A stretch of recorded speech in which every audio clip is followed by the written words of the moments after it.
ఈ పరిస్థితిలో హాగరు ఒక బాధితురాలు అనడంలో ఎలాంటి సందేహం లేదు. శారా తన భర్త అబ్రహాముకు సంతానం కలిగించేందుకు వేసిన పథకం వారి కుటుంబంలో కలహాలను రేపింది. ఆ ఒత్తిడిని తట్టుకోలేక హాగరు అరణ్యానికి పారిపోయింది. బహుశా దాక్కోడానికైనా, ఆలోచించడానికైనా, లేదా అబ్రహాము శారా మీదున్న కోపంతోనైనా ఉండొచ్చు. దేవుడు ఆమె బాధను చూశాడు. ఆమె తన ముందున్న భవిష్యత్తును నమ్మలేని నిరాశ స్థితిలో ఉందని ఆయన తెలుసుకున్నాడు. కాబట్టి ఆమెను వెతుక్కుంటూ వచ్చాడు.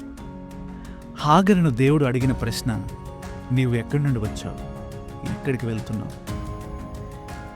దేవుడు ఈ ప్రశ్న అడిగింది ఆయనకు ఆమె పరిస్థితి గురించి తెలియక కాదు, కానీ ఆమె తీసుకుంటున్న నిర్ణయంపై ఆమెకు ఒక ఆలోచన కలిగించాలనుకున్నాడు. దేవుడు ఒక దూతను పంపి ఆమెను ఓదార్చి ఒక వాగ్దానాన్ని ఆమెకిచ్చాడు. నీ కుమారుడు ఇష్మాయేలు అనే పేరుతో పిలువబడతాడు. ఆ పేరుకు దేవుడు వింటాడు అని అర్థం. దేవుని ప్రేమ తన పట్ల ఎంత వ్యక్తిగతమైందో హాగరు గ్రహించింది. భవిష్యత్తుపై విశ్వాసాన్ని సంపాదించుకొని ఇంటికి తిరిగి వెళ్ళింది.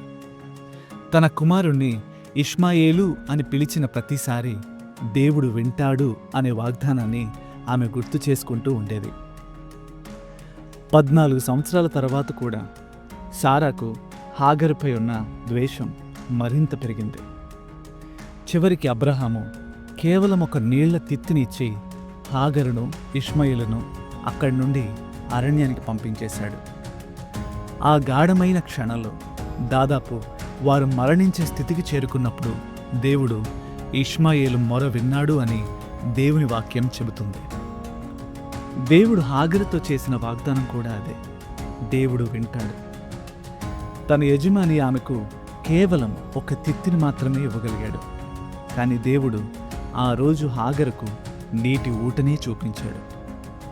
విశ్వాసంతో జీవించు, ఎందుకంటే దేవునికి నీపై ఉన్న ప్రేమ ఎంతో వ్యక్తిగతమైంది. నీకు అవసరమైన వాటిని ముందే నీకోసం దేవుడు సిద్ధం చేసి ఉంచాడు. మర్చిపోవద్దు, దేవుడు వింటాడు.